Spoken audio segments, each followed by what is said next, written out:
Tom will not be here, he's on vacation. Peter is not here, apparently. Nate will be here in a little while. He's on his way from Rochester. Okay. I have a copy of the minutes. Did you get a chance to read them, Dave? No. Well, if we're waiting for Nate a little bit, you want to take the time to read them and pass them around so we can all read them, and when he gets in, we can vote. Did you ever send them home? He did have attachments on the email, but I didn't have ink in the printer, so he also, in his email, said that he was bringing copies to the meeting for everybody. So I haven't seen anything come through at all lately. I think you're on the black list, the red list, or the brown list. I tried this.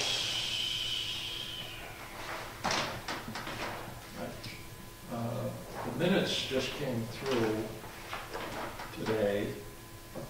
I'm trying to sort this out because I've got, looks like 25th of February. Well, Or we're about putting the minutes off till Nate gets here. yeah. Well, he wrote them, yeah. Okay. Well, let's wait. Maybe he's got some copies too. He usually brings them. Okay. I got some bad news. I didn't get in the office today to check the mail. Let me talk about that. We have a new town clerk, and I wanted to talk to her, and but there's been a big line of business, and I didn't get in there. But we had a system going with the old town clerk that I wanted to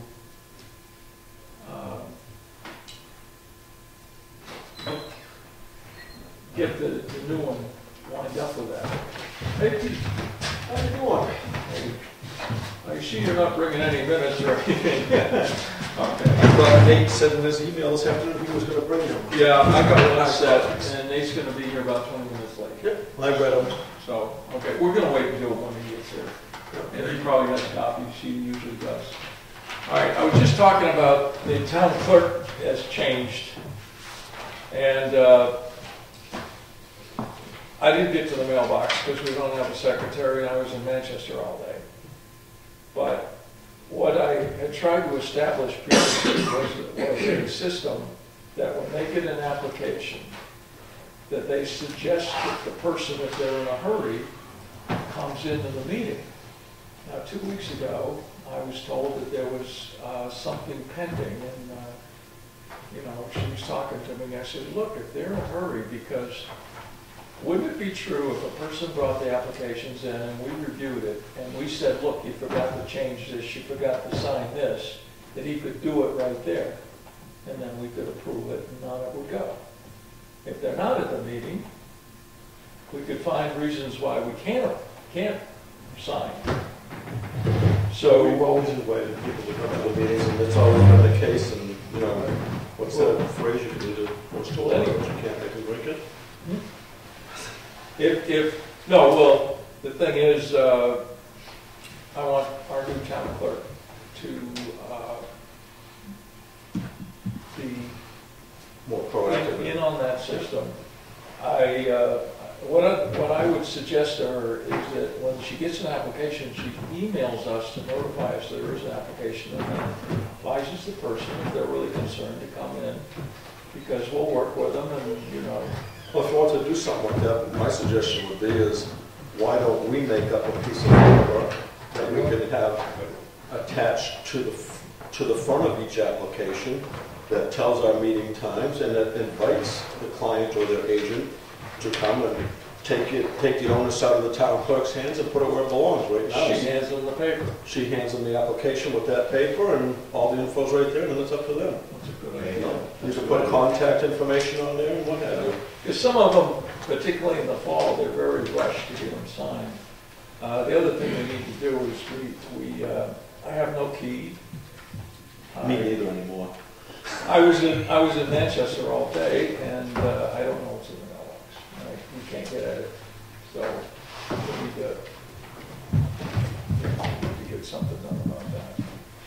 But nobody's here, so nobody's in a panic, I guess.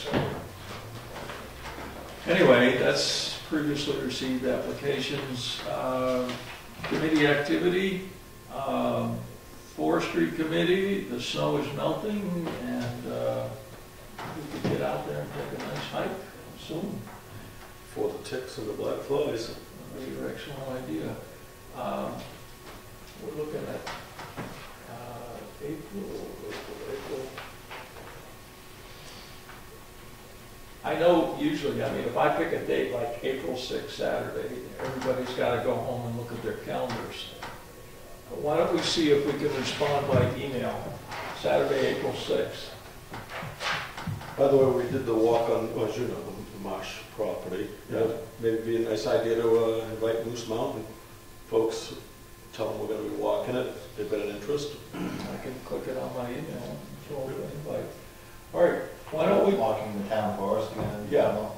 We put that off because we had that so let's tentatively say, unless 3 or 4 of you guys can't make it, let's tentatively say that we'll do that walk 9 o'clock in the morning, April 6th.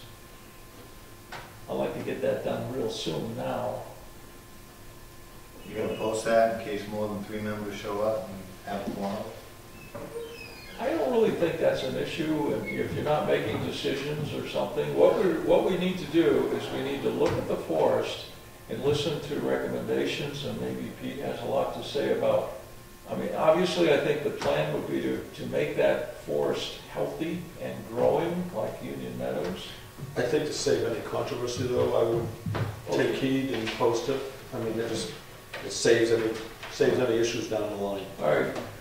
Instead of waiting for, like 4 or 5 meetings to do this, is the procedure acceptable to everybody that if we don't hear anything in 4 or 5 days, we just go ahead and post it and notify everybody, and that's the date. If you can make it, you make it. If you can't, you can't. Unless a whole bunch of you all of a sudden would realize that everybody's got something going on that Saturday, no one's going to show up. All right, so we'll give you some time to check your calendars at home. What time did you say that, Dave? I'm sorry. About 9 o'clock. April 4th, 9th, April 6th. 6th, Saturday.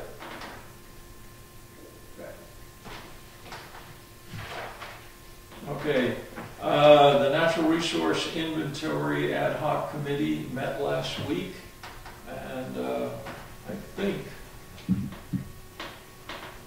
I didn't have it, but I saw it on my computer. I have some minutes, which I'll send out to all you guys. And I was having a little trouble with my computer, and I thought I actually printed some, but apparently I don't have them here. Anyway, Amanda Stone was there, several members from the community, and we made some progress. And we've opened up a channel. Dustin Johnson has a honed ability with creating maps. He has a program, he has a computer, and we're going to try to gather some data, and he will, his first project is to work on a base map. The only problem is it costs about maybe $40 to print it. We're looking at a scale that's smaller than that. And Dustin is the expert, but he had some existing maps, Dave was there, about this big for the town of Wakefield's about like that, which is about half the size of those. It seems bigger than that. I don't think that's too much. 22 by 34 probably. It was a little bigger than that, I think. It was, those are like 7 feet, and this was more like 3.5. Some were that size. Yeah. Oh yeah, there was. What's the size of the tax map they put right there? That's about it. Yeah, Yeah. that's about 20. That's like a 1 to 24,000 scale or something. You can put whatever scale you want on that, but that's the size, there's different formats of paper sizes for doing plans. So anyway, we've got kind of a push in the direction of having him Do this as a contribution from Acton Wakefield Watershed, and they will hand us a disc, and we'll have to find one to print it. And that might come from Richmond. Yep, I can plot with my plotter, but. Is it up and running? Yep. All right. Well, I think if you have a disc, you may need to have drivers for the plotter. There may be a. It depends on what kind of file extension it has, if it's a DWG or a DXF or whatever, for its drawing format. I've got CAD so I can read those, but. Okay, what you should do is communicate with him and. You say, if not, you could put it in a PDF format and I could print it. You have ink and paper to do that? Yeah. That would save about $40. Well, it's going to cost you a few pennies. I'm not going to do it for free. I pay for that ink and paper. Well, that ink is expensive. It is. The other thing that was suggested, though, that if we print these, we get them laminated right away. And Samantha had a good example of why we should do that. She had a couple in her hand. She got out of the car, so a little bit of snow fell off, fell on the paper. It got wet, the ink runs, and it runs dramatically. She said that way, if you're working on something with everybody you're talking about, say with a conservation property or whatever it is, with a marker or with a grease pencil, you can mark up the map. Even if you use the magic marker, that white foam scrubby thing that they have now, will take that right off the plastic. It's laminated. So that was a suggestion that she said you won't destroy the map you just paid to get printed. If you use dry erase markers, there's actually a chemical that you can use to really clean it. It sort of wipes off with a paper towel, but there's a chemical to really clean it. So the laminating, we'll have to have that done at Meadows. That's expensive. You mentioned Moose Mountain Regional Greenways may help with financing something? Yeah. They're a non-governmental organization. Yep. What kind of financing are they talking about?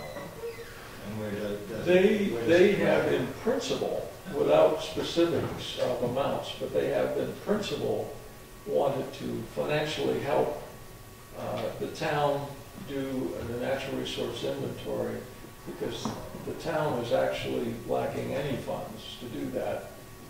We asked for funds, we have none. We have a very tight budget. We used to have a little line for maps, didn't we? At one point. Well, back. But I think that line is zeroed out, so. I don't know if the Conservation Commission had its own line for maps. Maybe it was planning on it. I know that the tax and the planning was supposed to be sharing maps. Yeah, I think planning had like $300 or $400 or something like that, but that's varied over the years, so. But anyway, there's been some progress made on that. Does the town have to accept that? Except what? Money's from a non-governmental organization. For what? Just for the. My understanding is Dustin works for Moose Mountain Greenways, so they could cover his expenses, and there's no line being crossed there from what I can see. And then they can donate his findings, his report to this organization if they want. If that's the way they are so inclined to do it. And as far as the printing of the stuff goes, I mean, they can be billed just as easily as a Conservation Commission. Maps are to be done, and I'm charging $5 a copy or $10 a copy. I send a bill to them and send it to the Conservation Commission, and it's up to them to donate it to us. Didn't we just pass a warrant article about this last year? Well, we had to put forth a warrant article so the town could accept donations or gifts. I think that's on a, I may be mistaken, Steve, but I think it's on a larger scale, like when you're thinking about the police department receiving a Humvee or something from the government. We weren't able to do that before. There was an incident where they wanted to pick up a vehicle, and I think they weren't able to because of that. And so it's more, I think that's of a larger scale that we're talking about. And even so, we passed that, I believe that warrant article passed, and we can accept the gift. Well, we can't. The selectmen do that. You'd have to talk to Teresa about that, to be honest with you. You'd have to go back and look.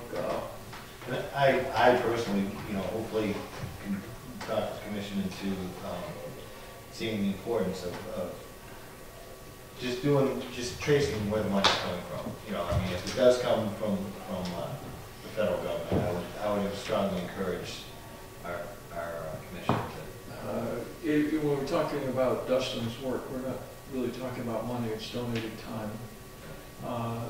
Active Wakefield Watershed Alliance does, I believe, receive some money from the town. $12,000 a year. And so what they're doing is graciously donating their resources back to the town And that's the way they put it. in the form Town's of, giving us money, we're gonna give you something back. Well, that's grand. They really should. But to answer Ed's concern, and maybe the other concern, my opinion, Steve. should, huh? Heads over there. Steve. Sorry, Steve. To answer your concerns, my perspective of this is that we go along and we do as much as we can do. And it sounds to me like we can pull almost everything together. Map layers. They've even told us how to reduce these maps to 11 by 17 forward twice so that they fit into the book. Yeah. But we're going to hit a point where, from an electronic standpoint, you might want to bring all of that together, all the maps. And that's where you might need some technical assistance. And so if we get to that point, we have this chunk that if we want to complete this, it's going to cost us some money. If Moose Mountain said, gee, we'll help you with that, then what I see is we have to go to the selectmen at the next thing and say, this is where we are. We have this last piece to do. We have been approached by Moose Mountain that they would fund this, if in fact that's the case, and I'm saying that it is. Would the town accept it? And it's up to the selectmen to accept the money, not us. We can't accept anything. Now, what about the sets that, now there's 2 sets of maps that I've gathered together for the Conservation Commission. And I know that at least one of those sets has a base map in it that's not more than 3 years old. The base map that I think we're talking about is the town boundaries and the lot lines on the inside, that's the base map. you have to specify whose definition of base map. For the tax department of the town, the base map would be the property lines. The general accepted definition of base map for this purpose could include a lot of different layers. The examples that we were shown of the base map actually started with the satellite view. So you were looking at a black and white image of the town in a satellite view. So you could actually distinguish open land, marshes, lakes, and all of that. One of the questions we came up with, I think, before this meeting was the property lines. And I did not get a chance to forward it to the members, but I did get an answer. The question I put out to Cartographics was, and I'll try to paraphrase my email, Dustin Hoffman of AWWA is graciously... Dustin Johnson? Dustin Hoffman is something a little different. Yeah, shorter guy. Dustin Johnson has graciously volunteered to help us. Can he have the data layer of the town property lines?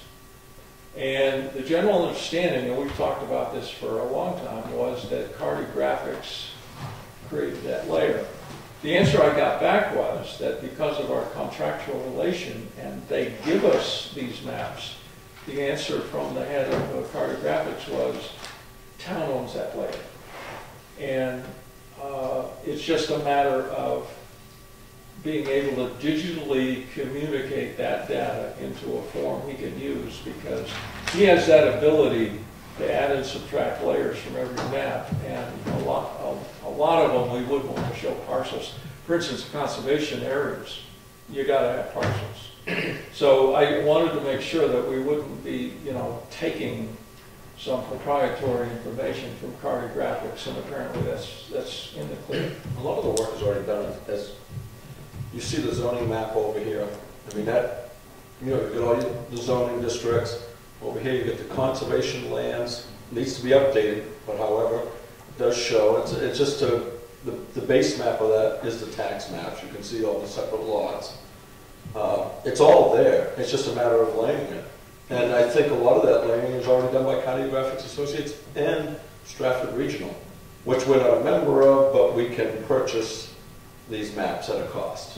Right. So the work's already done, it's just a matter of, you can actually probably call Stratford Regional and have them do the layering.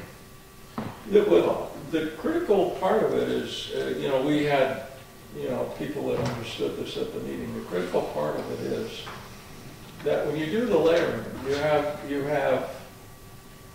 you could probably find 30 layers of data.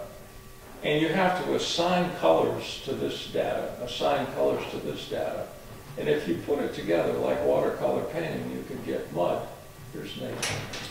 But the thing is, what you want to do is be able to click on those layers, shut them off, and only turn the ones that are applicable for what the purpose is. You don't want them all at the same time. No, the idea is to bring them all together, and they cost us to be sure we use the right scale, 1 in 24,000. Right. For all of the maps, right, so that they all come right. And they come with maps already at that scale. And if you go in and look at Grantview, there's a lot of that information in there relative to different layers and different colors already. But it's almost like you were going to say, look, I'm going to put a summary together of the meaningful information out of the newspaper. If you layered the entire newspaper, you'd have black ink. So what you have to do is cut out the articles you want that you consider meaningful, and then assemble them into one page you can read. So when you're building layers, it's like that. It's like taking a whole newspaper, and the group has to decide what is the important thing, and then you have to assemble it so that it's readable.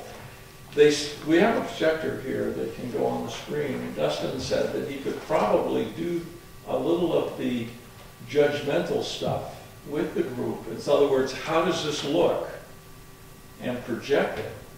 So you can actually build the layers and see what they look like. Because sometimes, you know, if you said, well, let's make this layer purple and this green, you know, it could just come out.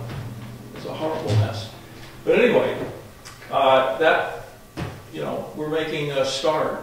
The important thing is to start in a direction, and you know. I had a project that I did once, probably a dozen years ago, actually 94, 95, where I had a campground and had the perimeters and all the camping lots on it, and I was going to do some events there. And with the base plan, I had clear layers, and I had plumbing drawn on one layer, I had buildings drawn on another layer. You mean physically acetate layers? Yeah. And it seemed to be, you know, not muddied. When there was 5 layers laying down over the white sheet, it came together as if you were just flying around in the sky balls looking down. So I don't know if those clear layers are something that you'd want to look into. Well, you can separate your layers or your compartments also with different line qualities. That's a good, you know, break. It's a new way to do the same thing you're talking about. But the biggest, the biggest part of it is if you want to just watch where your text placement is. You don't want your text, like Ralph's talking about, if you're doing plumbing and electrical, you don't want your electrical text overriding your plumbing text, because then you won't be able to read what you're trying to find out. Yeah, if it's actually, I'm doing that exact thing with my campground because after 42 years of burying stuff, they've decided I may not live forever. It's all up here, and I have to do exactly what you're describing, which is an ongoing project, but it's not on a computer. I'm doing it on Mylar. So will we utilize the groups of maps, the sets of maps that have already been gathered for the Conservation Commission? Well, we've got paper maps, but what we really need is digital layers. You know, I mean, you can look. One of the key points is to find coinciding important layers. If the group decides that valuable wildlife habitat is important, and you pick a color, and we have that maps, you know, we were looking at a map that was the identified most important wildlife habitat. Union Meadows was one of those, and there's the top of Moose Mountain is one of them. So that was in purple. So the question is, you know, your property line's easy. Thin black lines, like Pete said, very light so they don't blot up everything. The question is now if you're looking at some other important thing like wetlands, okay, now you got wildlife, you got wetlands. Where they coincide becomes like a double important layer. And then if you choose another layer that's important, you could have a triple important area because there's 3 layers there. So now, maybe you have to crosshatch or somehow make it so that it's still readable. I think one of the more important layers would be your slopes, your steep slopes, you know, other than the lakes and stuff like that. If you identify your steep slopes, places where you know are not going to be developed easily, Yeah. that might give you a head start. Yeah, Pete. This is all nice, but I think we're just kind of wasting time. I would be almost better if you had Dustin come in here, or whoever's gonna be creating the maps, come in and advise us to which way to go, instead of us all sitting around speculating on what would be the best way. Can I make a suggestion and to let the ad hoc committee get that to a point that they can make a presentation and we think this is what we're gonna do, based on what other communities have done, so we're not reinventing the wheel? And then, coming back, the idea is to come back to the commission and with progress, each time there is progress. You just make a motion? Okay, you can consider, I'll second it if that was a motion. I don't know, anybody, We do have to, I mean, one of the usual things you do when you sit down for a meeting is you identify the members sitting in. yeah, thank you. That's what I was trying to say. I don't know if I'm, And I don't think You're not sitting tonight, I think you were alternate last time, that's right. and since we all are now here, Tom is on vacation, will not be here, so he's not gonna show up in 5 minutes. So you're sitting for Tom. I'll make Dave's motion. For him, which I'll would second be, it. Second still stands. it's basically saying the ad hoc committee should get a little further in their development, to a point where they have a presentation for the Conservation Commission to discuss. Nate, you're taking minutes, right? Just so we know everybody's on the job, okay? I'll just make up the first 20 minutes or whatever. It's just my fancy. Well, since we all just got seated, the meeting just started theoretically. All right, does everyone understand the motion? No. It is. I mean, the motion, what you just said is kind of what we said at the last meeting and the meeting before, that we charged the ad hoc committee with preparing a presentation for the planning board, and I think Dave says. Mr. Tinko made a motion to form an ad hoc committee to prepare information and present it to the planning board at a date to be determined. The motion was seconded by Pete, both 5-0 in favor of the motion. They call this old business. I don't think they need to re-vote on what's been voted on, which is what I think you just kind of restated. Well, I think it was different. My motion, what I said was altogether different. The committee is working on a presentation. But my motion, or Ralph's motion, the intent of that was to say that the ad hoc committee, instead of spending the rest of the night talking about mapping this, will put together what we have, where we are, what we think it should be, based on all the available data and what other communities have already done, not reinventing the wheel, and bring that to the commission. And be sure that that gets a blessing. So when the, not to interrupt the motion, but when the ad hoc committee gets certain things together and they have their next meeting, you will keep us posted as far as when the next meeting is, because maybe the next meeting of that ad hoc committee, I can get those sets of maps, lay them on the table and say, what is helpful? And, you know, if I'm told that this is helpful, but that's not. Yeah, those maps, one, they're paper, which is good to look at, but they actually represent existing layers that cartographics have. And apparently we're clear to use them. It's just a matter of communicating to Dustin digitally. And you can take, I mean, the good thing about these paper maps that are, you know, not terribly outdated, but they're the older maps. You can actually put pen to the paper. You know, you can do your hatching and whatever. Yeah. It's something that is. Would it be better if Ralph distributed those maps to Dustin down at the resource center? I mean, if Dustin's going to be the one compiling this, I was just thinking. Arthur and Teresa told me not to let him leave the building, so. Oh, okay. in the conference room. But these are the obsolete ones. Yeah, that's, I mean, that was the same thing I said. They're 1 year obsolete. Yeah. Well, he knows where they are. I don't think there's a bad map in anything you have, Ralph. Right. Because somewhere in the process we may want it, even though today we don't think we do. So to me, we want to know where all of them are, accessible to him, to come here and look at.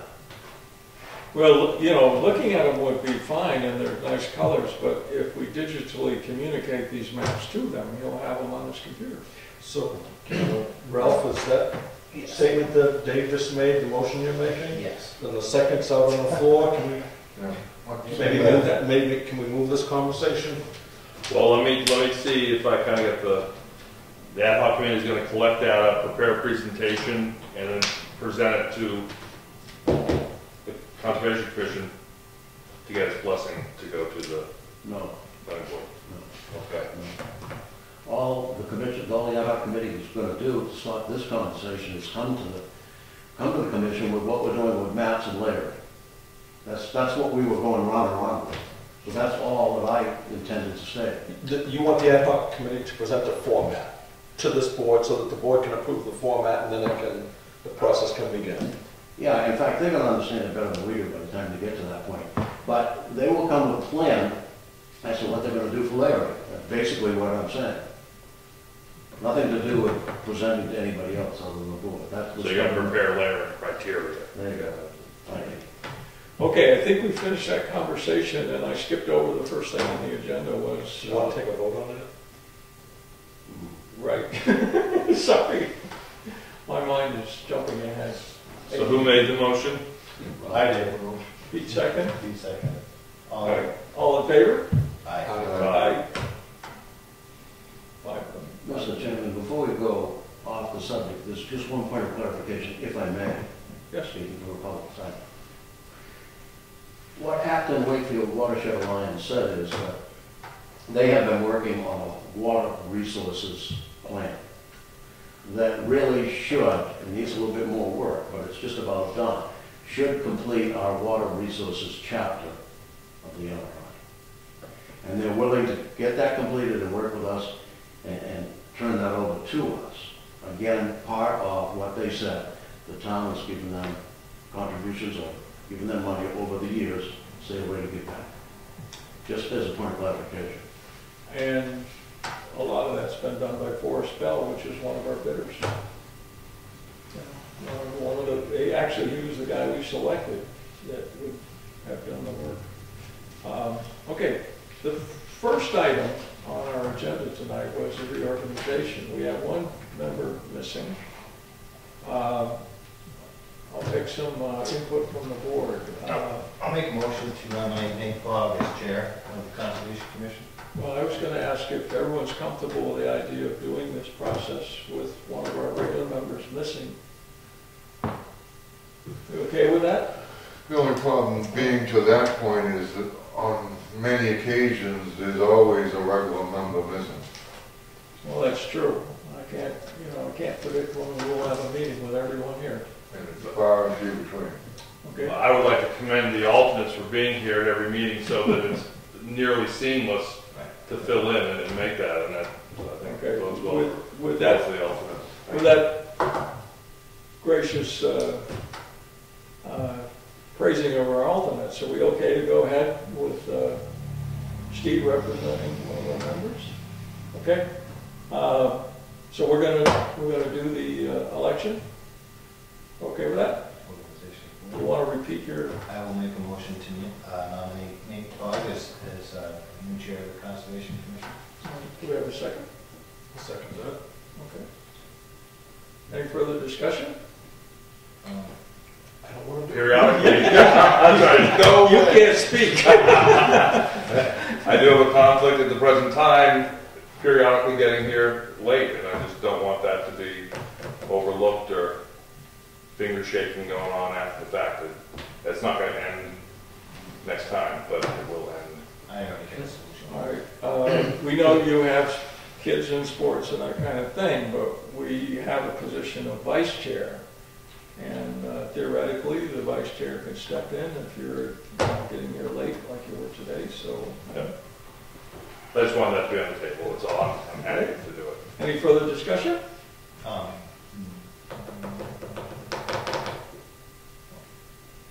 All in favor? Aye. Aye. Should I abstain, or do I vote? I don't know, proper. I'd like to make the motion to make Dave the vice president, or the vice chair, so that he can, he's got the experience of the chairperson's position, and he can help Nate along with it, and fill in. Do it still. I'll second it. I'll second that motion. Okay, any discussion? I think this is where I had a chance to bail out too late. I think it's All in favor? Okay. Aye. Same a vote. voice chair. Now, at what point do we talk about policies and procedures? Is that something we want to discuss as far as clarification of when we do come in at 7 o'clock and sit down? You know, is it something that we want to stick to as far as making clear that it's procedure? We sit, we name the alternates if necessary, we identify the sitting members, and we call a meeting to order as posted. If there's a agenda, we stick to the agenda unless, you know, some sort of an emergency situation arises where the agenda with a motion could be taken out of order. I'd kind of like to see it done in a similar fashion as the planning board does, where the alternates come in, sit in the audience. The Conservation Commission members take their seat at the table. The chairperson reviews how many people he has sitting at the table and then selects the alternates. And the alternates, as we talked about, alternate positions. You know, Steve's here 1 week and Dave are here. Steve gets it 1 week, Dave gets it the next. Kind of Whatever. But the thing is, if you're sitting over here, at least if I am, I'll keep my mouth shut. Well, no, that's not the point of it. The point of it is more just to see who's in attendance and call people up so that it avoids the... I think it sets a premise for what Ralph's talking about, because when we're all sitting at the table, we all kind of forget the procedures and stuff, and then we just shoot from the hip on it. I'm with you 110% on that. Although it's by the former chair, now vice chair, that was always against that with the planning board, and that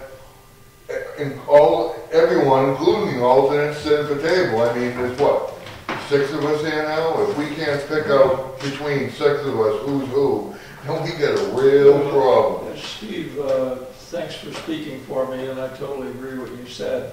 These chairs are more comfortable. We don't have a crowded room. When I was an alternate on the planning board, what used to really get me was they'd look at a plan and they'd say here and here and here, and when you sit back there, you don't know where and where and where.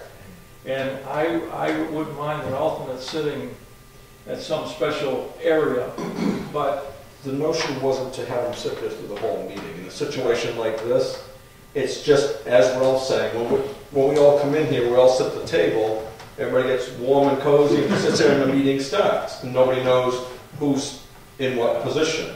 At least at that, we'd be able to say, you'd be able to say, Steve, why don't you come on up, take the alternate position, and then Dave, if you'd like to take a seat up here, please do. That type of thing. yeah.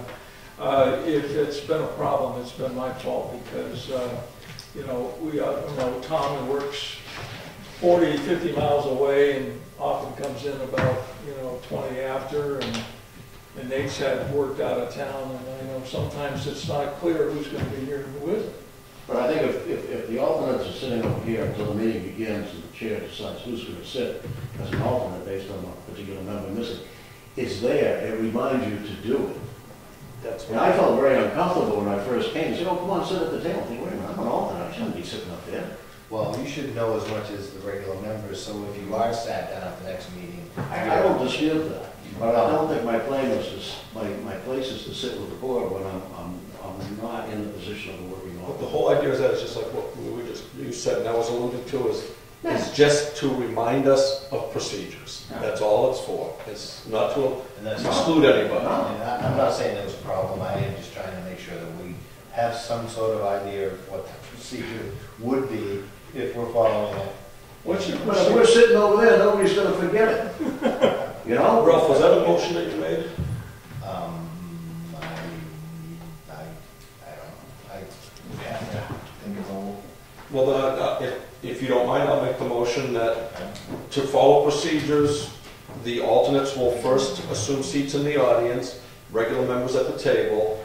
Alternates will be invited to come up to fill in for any members that are missing. And then following that, if there's room at the table, then the other alternates are more than welcome to come up and partake in the discussion. I'll second. You made the motion. That was the motion. You made the motion. Well, he's clarifying it. And you seconded it? I will second it. You made the motion and you seconded it. And so I asked Ralph if he wanted to make it, and he was kind of him and Yeah, I so mean, I said, wasn't sure yeah. what, I mean, I didn't know I made a motion, so I like Yeah, I these. think they, For the secretary, please, who made the motion? I made the motion to move this conversation along. Okay, and Ralph And I seconded. seconded it for the satisfaction of having more conversation. I'd like just to ask the elected chair, do I continue the meeting as chair? I don't believe so. You take it over right I now. don't believe so. Okay. All right, let me just, I don't have an agenda, so. This is the old, Finally. this is last week's. So far prepared to Oh, your okay. first meeting, haven't they? Yeah. I looked quickly at emails, but didn't see one that was sent out, so. All right, I think we have a motion on the table. Motion for all of us to start on the floor, to make sure that we seat the board is really the bottom line of Gist this of it, at yeah. each meeting. And that should be, first thing on the agenda, just so it's clear who's doing what. So the motion's been made and seconded. Any further discussion? All in favor? Aye. Opposed? All right. Now, as far as, this board, it's rare that we continue conversation on the same issue, well, sometimes meeting after meeting after meeting. Like a planning board, if you name an alternate, sometimes it's important to keep that alternate on the same case, with the next meeting. So I guess if there was pertinent discussion during one of our conservation commission meetings and an alternate needed to be, I guess. Continuity, Yeah. right, is a good thing. It is rare on this board compared to, especially the planning board. But, yeah, that might override, at least temporarily for that particular discussion, who was seated that night. I mean, that's is it gonna go. logical or is it illogical? No, it's logical. I think, what I'm speaking out of turn, I think the commission itself, when the chair recognizes it, should bring it up and make that decision. It's up to them. It's up to the It's commission to gonna make that make decision. it a little difficult to keep track of.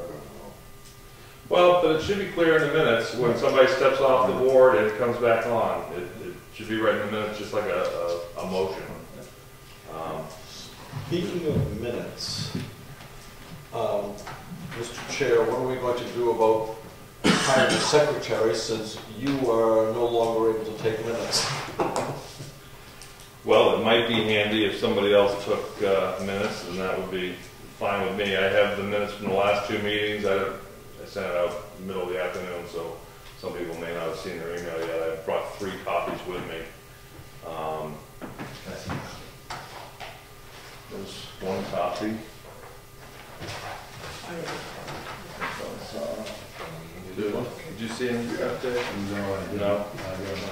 I checked my computer. Well, let me give these to Pete just since he... I read them at home on my Oh, computer. you did, okay. All right, let's take a look, and people would prefer to put it off. I don't have an issue because of the timeliness of them, but at least they're in print now, and they're in your inbox, I believe.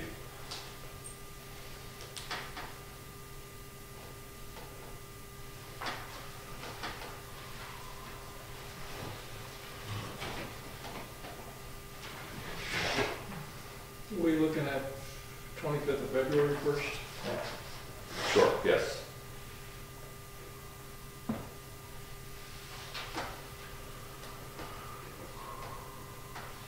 Anything on that laptop, was that foregone issue that the laptop Deb had, would that be coming back to the Conservation Commission? I thought it was my understanding, I think I put it in there, that she got that from the school board. No. That comes back to the Conservation Commission. Okay, then that's a correction. That was borrowed, that was a laptop that was once used by the code department. Gotcha. And when they upgraded, we had sought a computer, and we were told that there was a vacant computer laptop. So we asked if it could be ours, and that's our computer. Deb was going to get one from the school this year, because that one was getting a little bit tired, and it had a lot of extra information on it between the schools and ours. So maybe if it's cleaned up a little bit, we can get a little more use out of it. Yeah, I know Dave mentioned last time that it's fairly simple what we're doing on our computer, minutes and, If you guys look back 2 or 3 weeks ago, Deb sent us an email that said that what she tried to do was archive all of the application material on a disk, and it wouldn't read. And so it could be that the drive is going or something on it. So that's really on its last legs. But the technology warrant article did not pass, so there are no computers coming our way. What I would suggest doing with that laptop is cleaning it up, getting the school stuff off it, if it's, cleaning it up, photos, and not necessarily drawings like this, but some of these drawings take up a lot of memory. Not just disk space, but memory. And you can crash a system because of the amount of memory that you're trying to utilize for photos and everything else. right, well, it ought to be checked out, because Dave just mentioned that maybe the hard drive is starting to fail on it, so that's not gonna matter how much memory is available. If it's not reliable, it's not what we want to be using. Well, what I was saying, Nate, was that problem that she's having could be memory related, not hard drive related. That's all it was. Yeah. Is that something that the town has as an IT person that can look at it and clean it up? Contract that. I don't think there's anybody in-house that does They that. have a company that does that. Okay. Do we know where the laptop is at the moment? I would guess Teresa has it. Then return. Deb brought it in, I think turned it in 3 weeks ago. Okay, I'll check it out and see what needs to be done, can be done, or whatever. I'll check with Teresa. And the other thing was the police department were updating their laptops, the ones that they had in the cruisers. They're a little bit smaller, but I was talking with the chief prior to the elections and everything else and the budget cycle going on, that maybe if they're discarding those, maybe we could get one of those computers for this department. So that could be checked into by Nate. Okay, yeah. Now, I do have a laptop that's old that works real well. If we get to an issue, I'd be happy to loan it for a while at least. If we have an issue on file size, I bought a 500 gig auxiliary hard drive for $50. I mean, you could fill, all the paper that you can fill this room with would go on that drive. So you could keep all your big files on an auxiliary drive. So keep that in mind too, because all you need is Microsoft Word. Like, it's got Microsoft Office on it. Yeah. It's probably 10 years old, but it'll do the job. I don't know if I'm jumping ahead here, but we apparently have advertised for secretary. With the board, if April 8th, the applications were due by the 4th. The meeting of the 8th, we were going to set up an interview. If a secretary had her own laptop and was willing to do the work on her own, would that be acceptable? As long as the files got to the town on a regular basis, just so that. There may be a problem with that only when there becomes contentious issues in a board or a commission. This issue was brought about at the school board meeting where if a member is putting a lot of things in their own personal computer and they became a legal issue, well, people have a right to subpoena the laptop. You know, if you bring in your own personal laptop and you have some information concerning the Conservation Commission or the planning board or the school board or whatever, but everything else, I mean, everything's open to audit, whether it's on, if it's on your personal computer. I talked to Teresa about that issue when we were discussing putting the ad in. Teresa said if somebody comes in and they take the notes or they do shorthand or whatever, they write on a yellow pad, they go home, they word process it, and they email it. It's just passing through their computer. The idea of the laptop in the first place was it's acting as the Conservation Commission's filing cabinet. At any meeting, any time, any information can be acquired like that. Not to mention the fact that in a situation like this where Deb is leaving and another secretary may be coming on, the laptop is just slid over everything there. It's an open and shut thing. Instead of being on so-and-so's here or this and that. And to Ralph's point, one of the things that I was highly against when I came on board was my email address that I was using for the town was my own personal one. Shouldn't be. Get your personal life out of it. It's the town stuff. Yeah, I agree, having one. The cemetery got one. Yeah. And they put all their records on it. It can go from, one trustee to the next. That's great. But we're looking at a stopgap measure to get through till the next budget cycle. Well, why don't you look at the budget we have right now? We have quite a bit of money in that budget. And maybe either the Fund 1 or the Fund 4, no, the Fund 4 can't, because that's for conservation easements only. But maybe the other fund, which I think has 20 or 30,000 in it, can afford to do a laptop. That's the undesignated fund balance? Yes. Undesignated fund? Yep. I'm not sure what the parameters on that, that's why I'm saying check it out. Well, undesignated fund, as long as it has something to do with the conservation, I think. You were able to buy signs with it? I'm not sure if it's just for conservation easements though, Ralph. That's what, Yeah. the line that I'm worried about crossing. Whether, the designated fund is strictly for conservation easements. Yeah. The undesignated, I think, also has a similar stipulation, and that's the line I worry about crossing. I think it just needs to be, look at the warrant article that was originally written for it, or however it was formulated, and then devise whether you can spend out of it. Well, let's see if we can come up with another laptop, like the police laptop or whatnot, or perhaps take Dave up on his generous offer to use one temporarily, maybe it's this year or something until the warrant article does go through, if that's... I know that on my home computer, maybe you guys do the same thing. I created a file folder that says Conservation Commission. Now I got a subfolder under that says minutes. And every time I get minutes, I go there and I put it in that folder. I print out a copy, it's here, I've got it. But I still have that electronic copy. Mm-hmm. So any email that I've received with any kind of data on it, I still have it. I still have the emails. Emails go in the conservation file, but the minutes go into the subfolder underneath the conservation file. These cell phones can store just as much as most laptop computers now. They have the same job. Yeah. I think I saw an ad the other day, you could buy a pretty darn nice laptop for $250. I get cheaper all the time. And all we need, we're not looking for CAD, computer-aided design. We're looking for word processing more than anything else, as I understand And it. you don't need a lot of software. No. All right, well, I'll check with Teresa about our current laptop, see what she recommends we do to make sure, see if it's viable for what we need, just need to be cleaned up or what have you. And we can check into the police laptop and whether or not the designated fund is available to use if that is necessary. I think that'd be the undesignated fund. Sorry, Undesignated, all right. Well, the bottom point there too is if you go buy a computer, it goes down to buying a computer. Today when you buy it, there's no software installed. Don't buy it. Check with Teresa. I bet they've got a license for Microsoft Office that allows them to put a copy in on ours because they bought a license for the town. Sometimes it's counted by the number of computers. Well, that's why I said check with it, because sometimes it isn't. Well, it sounds like we have several options, so let's look into them and try to make a decision at the next meeting so that we move ahead. We're in the minutes of the 25th, by the way.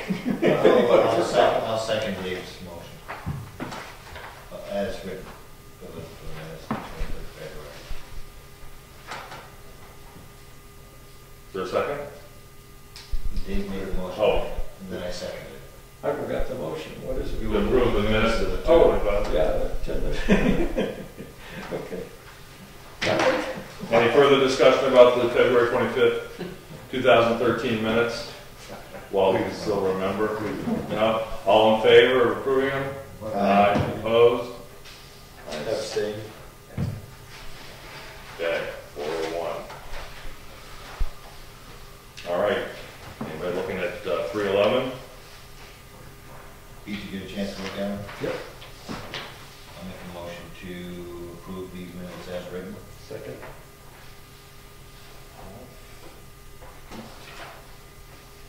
Any discussion? All in favor of approving the March 11th, 2013 minutes as written? Say aye. Aye. Opposed? Abstained? Abstain, Here it is, okay. because Dave was the voting member on these, Oh, okay, yeah, got your turn. so I was saying if Dave would like to vote. Well, it's gonna pass anyway, so it's gonna be, when Yeah. I vote, I'll vote, but it's gonna pass, so. Sounds like it's unanimous. Yeah, yeah. All right, so get the minutes, NRI, what else? Minutes again. We don't have any folders, there's no permits here.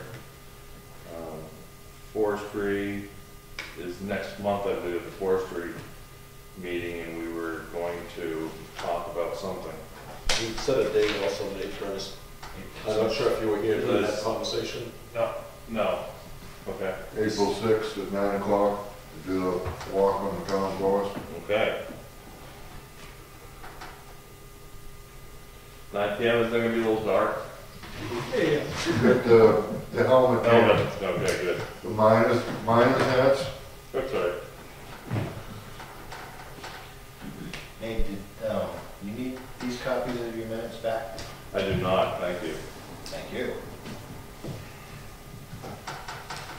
All right, and we generally have a forestry meeting, I think, second meeting in April, all right. This should be after the walk. Yeah. Campership, you were gonna update the letter or something and get it to the school so we can have people here. Yeah, hours ago, Yeah. at a meeting in Still pending. What I'll do is get that letter out to everybody on email and update the dates.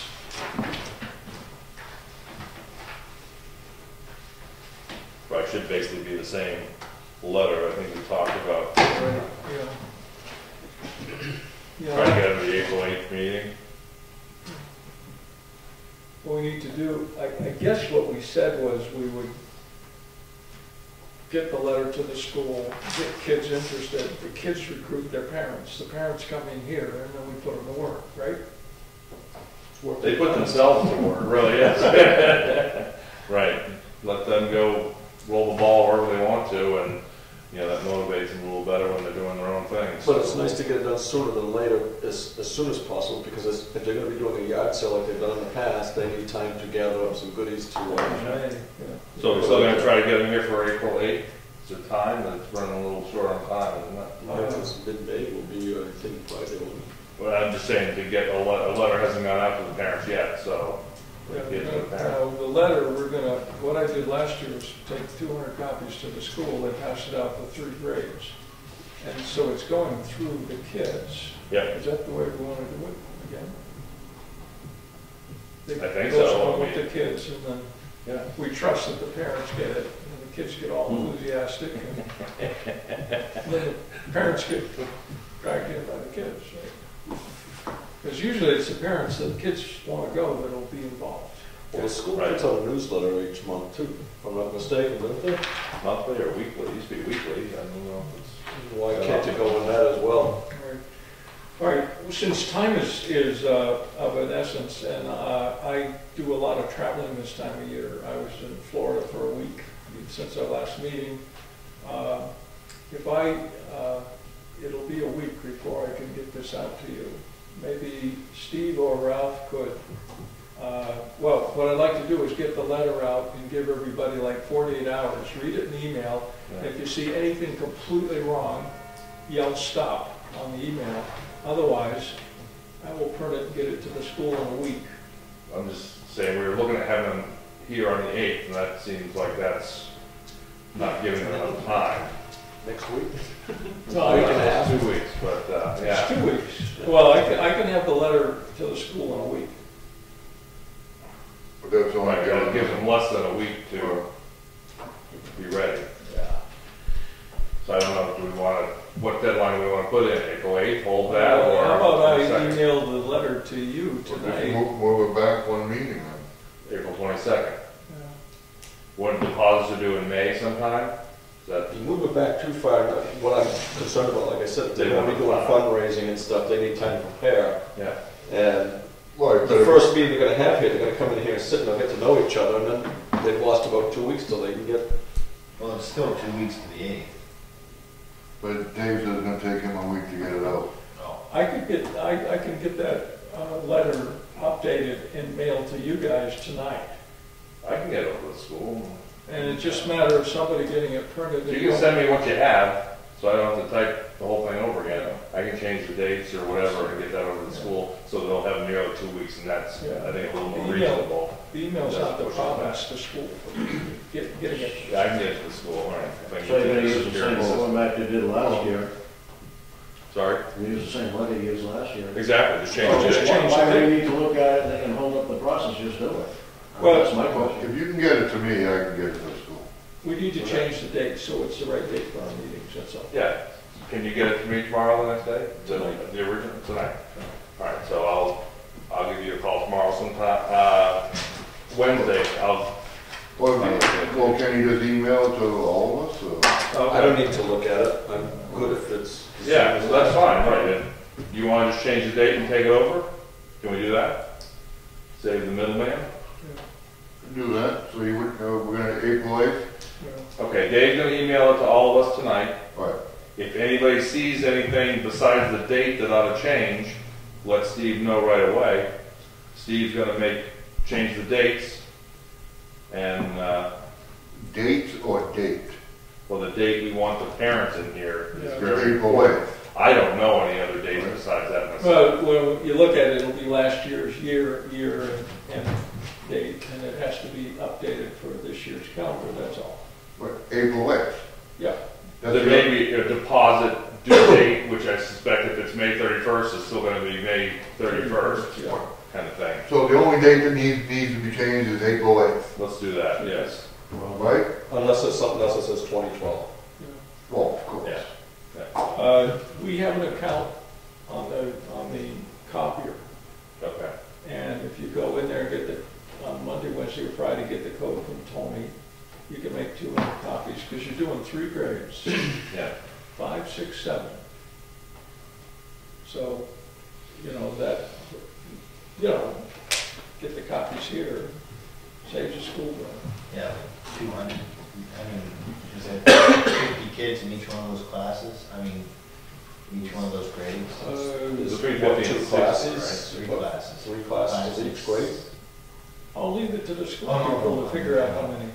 There's 3 classes, but each class has, cuts up 2 grades sometimes, so there's possibility of, I don't know, I haven't looked at the I don't stats. think the class sizes are any more than 25 kids per class, though. No, we run between 40, right around 50 per grade, Steve, so So that's 150. Well, it won't really matter because Steve should know that number, and if he's gonna come down here and get copies made by Tony, he can just say, punch in this number.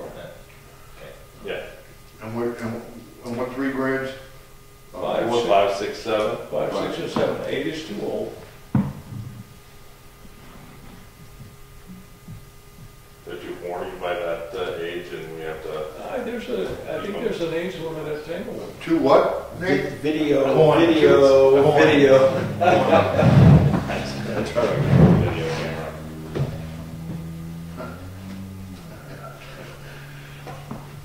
Okay. All right. Give me a call, Dave, Steve, if you need any help. Never mind, Joe. Call Ron. No, don't call me. He needs a lot of help. Yeah, but we get that out soon, and then the 8th, we can hold the 8th and try to get them going. Just to let you know, in conjunction with this, I sent an email today to Western Maine Nurseries, told them we had $275, which needs to include shipping and all other charges.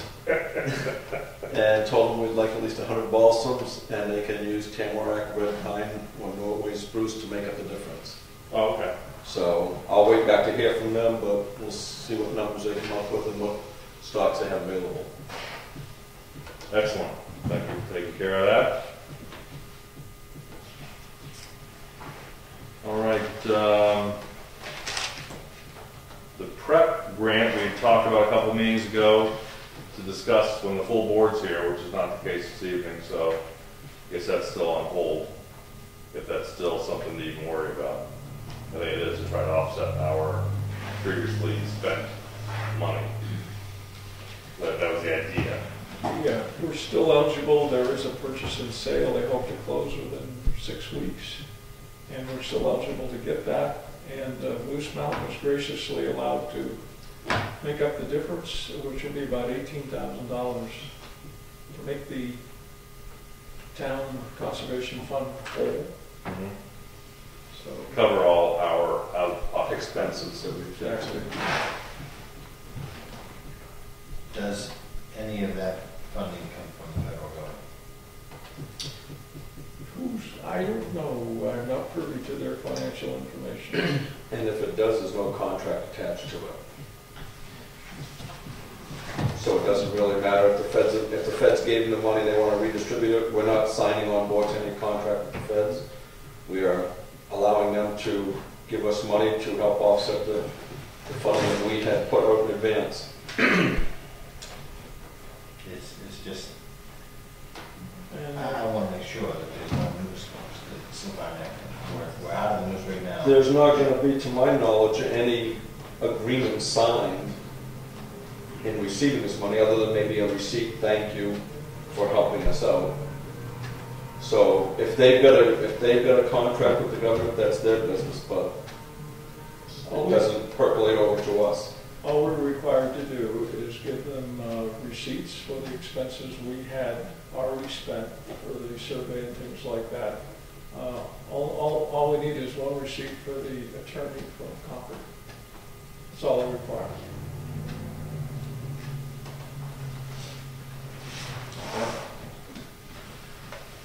So is there a deadline for doing this? Correct. Yes. June.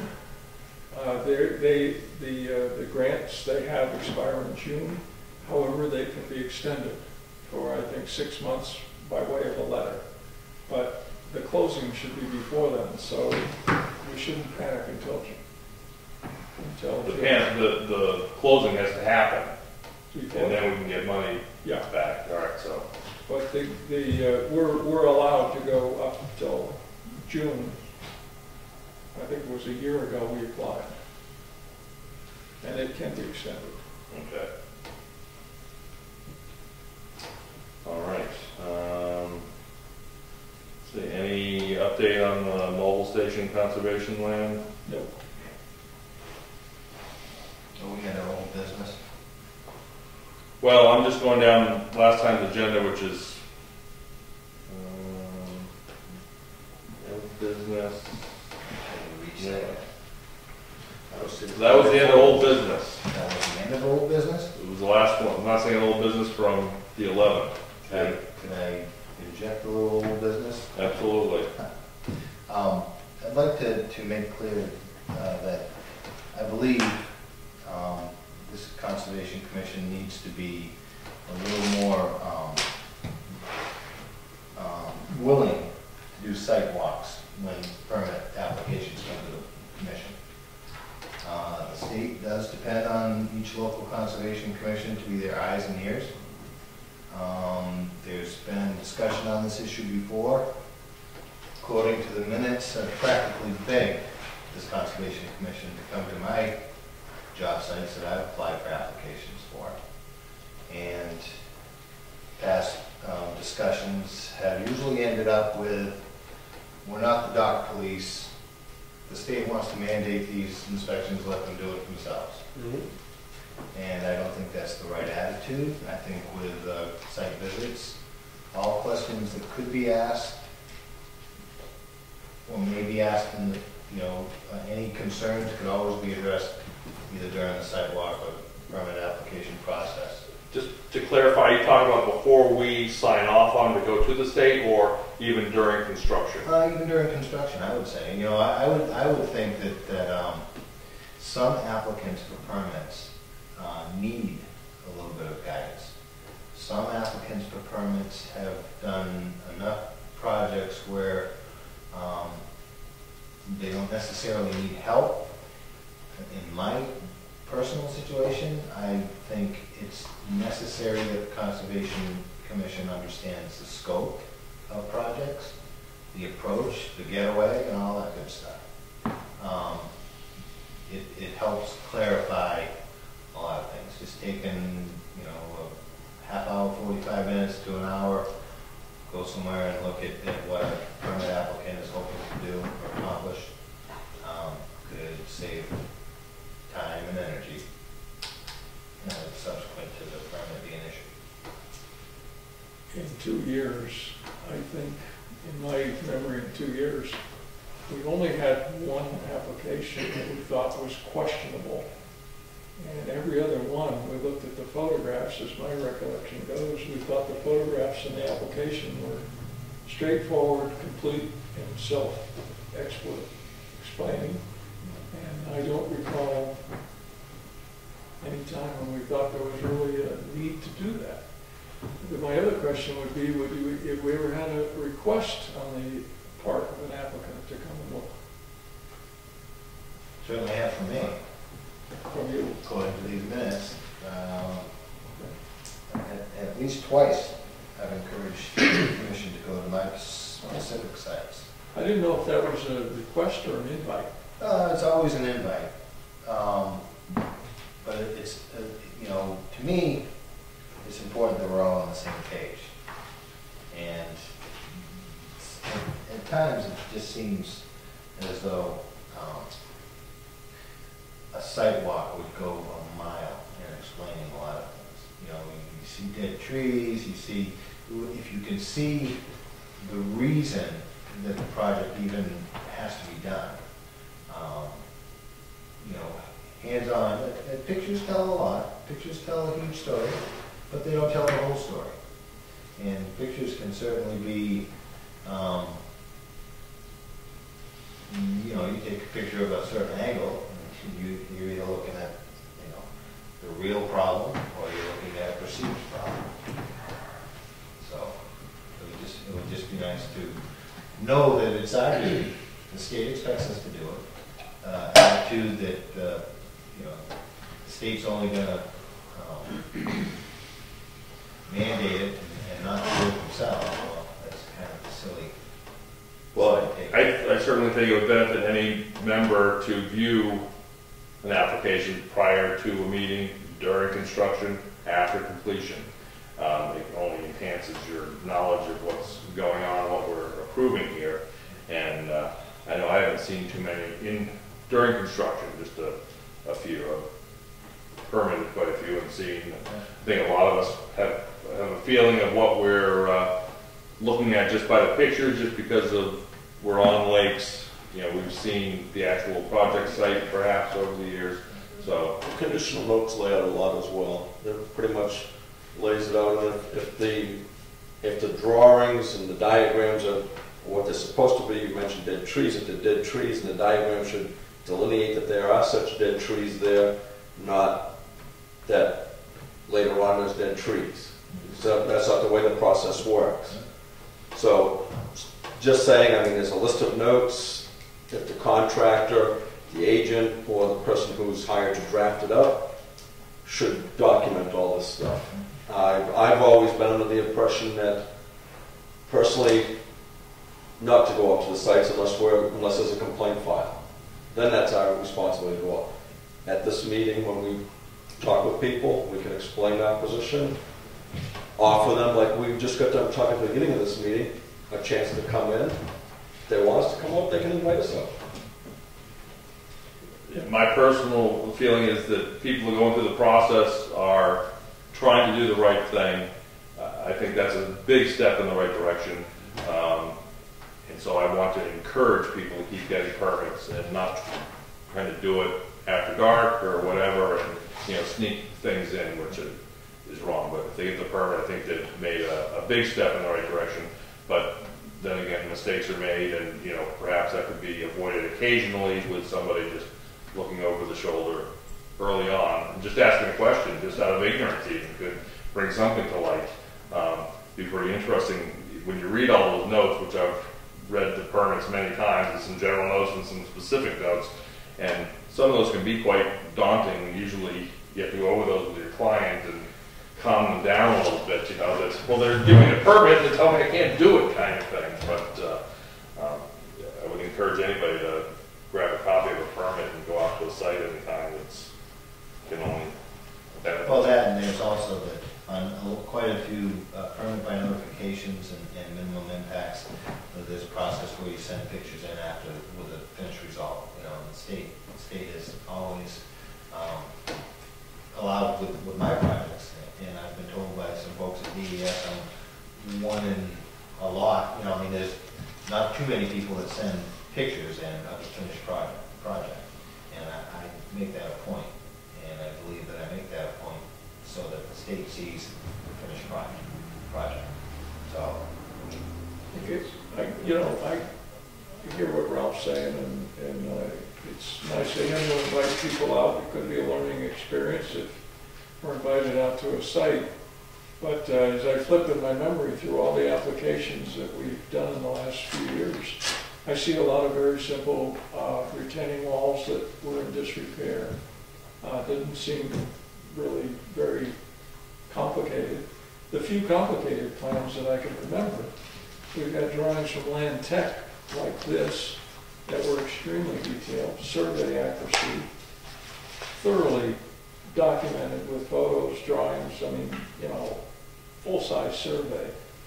I guess the danger of it would be that if any of us who are involved in construction and these things go out there, could we slide into sort of supervising, managing the job? You know, the minute you say, this is how I would do it, or you should be doing that, next thing you know, you're the supervisor. Well, not to mention the simple fact that if we go out there and something's being done wrong and we don't pick up on it, well, now who's liable? Is the landowner going to come and say to the board or say to the state, well, the town was out there, they didn't say anything, so I just thought it was okay. And, or who is that shifting responsibility?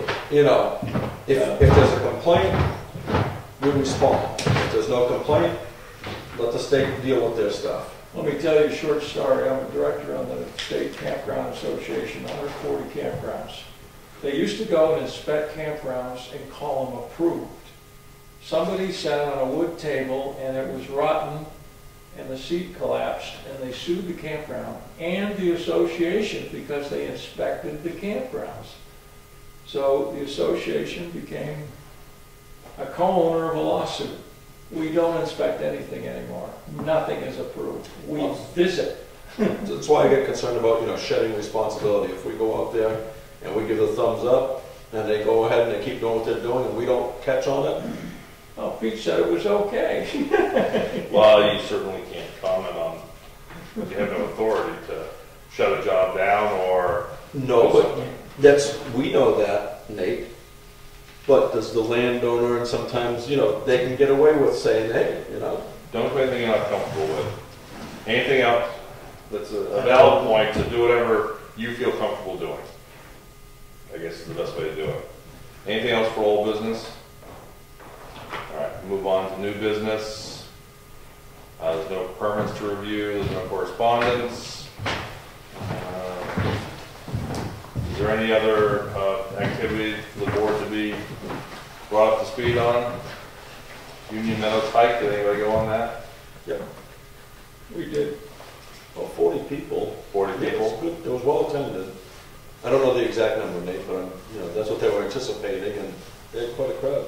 It was amazing how many people were thrilled to do that. And we had what I'll call interpreters. We had two groups. There was 2 or 3 of us with each group. And as we went in, Rich Cook, very knowledgeable about wildlife and things like that. As we went in, we switched groups. So that coming out, each group had the different interpreters. Pete spoke to the forestry, I spoke about the mill, and fishing game spoke about wildlife, and Moose Mountain was there, and of course the Society for the Protection of New Hampshire Forest was talking about protecting forest. It was great. It was a good hike. It's a good distance, a mile in, mile back. It was a good walk. Didn't need snowshoes, that was the best part. Yeah. No bumps. Yeah. No. It was great. Yeah. Good. I'm glad it was well attended. So it's in use. And a lot of people got a lot of information. All right. Thank you. Any other updates that anybody would like to provide? One other thing, we need a system. That office is locked at night. Like tonight, if you come here at 7 o'clock, we need to have a system to pick up the permits. We need to talk to the new town clerk. We need to be notified if there is a permit and have a system. Dave, you're actually around during the day too. Somebody has to go in there and get the mail before the meeting. I was in Manchester till 5 o'clock and I couldn't make it. I can do it for the time being. Okay. I get a point to come down before 4 on meeting day and get stuff. Then, Nate, going along with your schedule, did you want to move this meeting back to 7:30? Well, So that you could be here at the very onset of it, for the time being? yes and no, but I don't want people out late any later than they need to be, so if there's business that could be taken care of before I encourage us to talk less and get more done if we have a late start. well, I'd be happy to start at 7:30 and it'd be, Or just stop repeating the same thing over meeting after meeting. And then that would take care of a lot of the time right there. so is there someone making a motion to change our meeting time to 7:30? I'll make a motion that temporarily, while you have your situation with your children in the sports, that we move the meetings to 7:30 so that you can be here at the onset. I'll second it. Okay. Any discussion about that? One thing, if people go on the prior precedent, maybe it's possible to unlock the door at 7. At this point, we have the ladies upstairs, because if someone shows up at 7, it's not too bad to just chit chat and wait for 7:30. If the door's open, you're not out in the rain or cold or whatever. So I would be fine with 7:30, but just if we could, I do have a key, which I can give to you, or I can keep it, depending on, I may arrive at 7 and open the door and just keep people inside.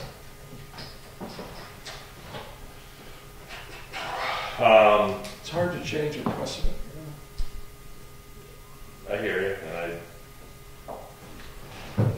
the number of people we have come to meetings, I just don't know that that's going to be a big deal, but whatever, if people think it'll be open at 7, that's, and chit chat, I don't care, obviously it doesn't affect me, because I'm the one forcing the change in time. Yeah. All right, no, that's all right.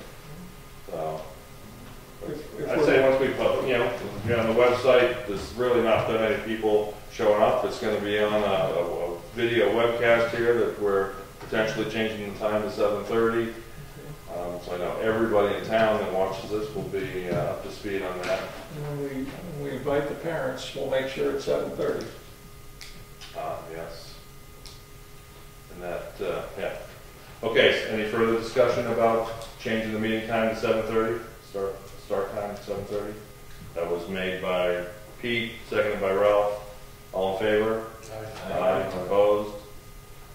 All right, and 5-0. And one other thing, Yeah. finances, we're going to have to get a handle on those at some point, because Deb used to bring them to every meeting, we used to talk about it, or something that needs to be brought probably to the next meeting.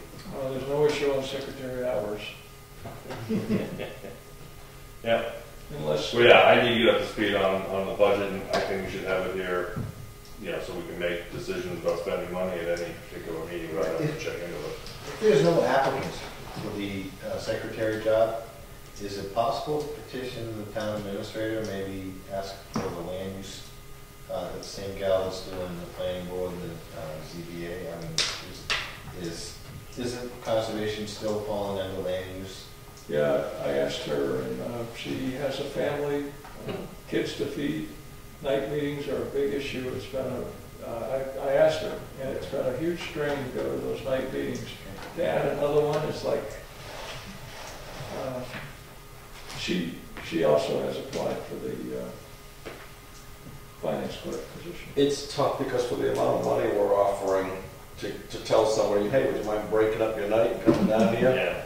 And sit for an hour and a half and listen to the same story, go over again and again. Yeah, okay, so we'll, speaking of that secretary position, I know I saw it on the town website. I don't read the paper daily to see if it's been posted. I've got the paper out here, I didn't see it, but I'll look. Okay. And then it was gonna get posted here and post office. Does that happen automatically, or do we need to? I'll check tomorrow and do what needs to be done, just so we make sure we. It's best been we post can. office, town hall, and Website, newspaper. website, No, and newspaper. Those are before we were gonna post it. another thing you might want to try is talking to, like, there's an organization out of the county, and I forget who it is, but ask Teresa about it, that tries to get people located into a position where they can use their talents, and maybe it might evolve into something else for them, or it's a kind of in between. I think we hired an employee here in town based on that same premise. So it's just something that, you know, there might be somebody out there that needs the work that this program can assign to us that's willing to do it for Who did them. we talk to about that? Ask Teresa what the organization is, she could tell you. Yeah. Or Michelle could tell you. Michelle. Land use planning secretary.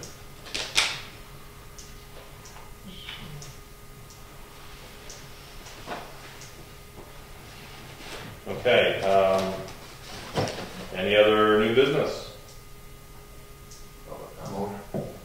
Any input from the public? I would hope you'd speak up. I consider you know, you can't vote on things, but as long as you're here in this I situation. haven't been very quiet, I didn't think. Okay, well, you started off very noisy and then, Well, You everything quieted else down. is, you know, everything else is kind of like quiet. okay, all right, just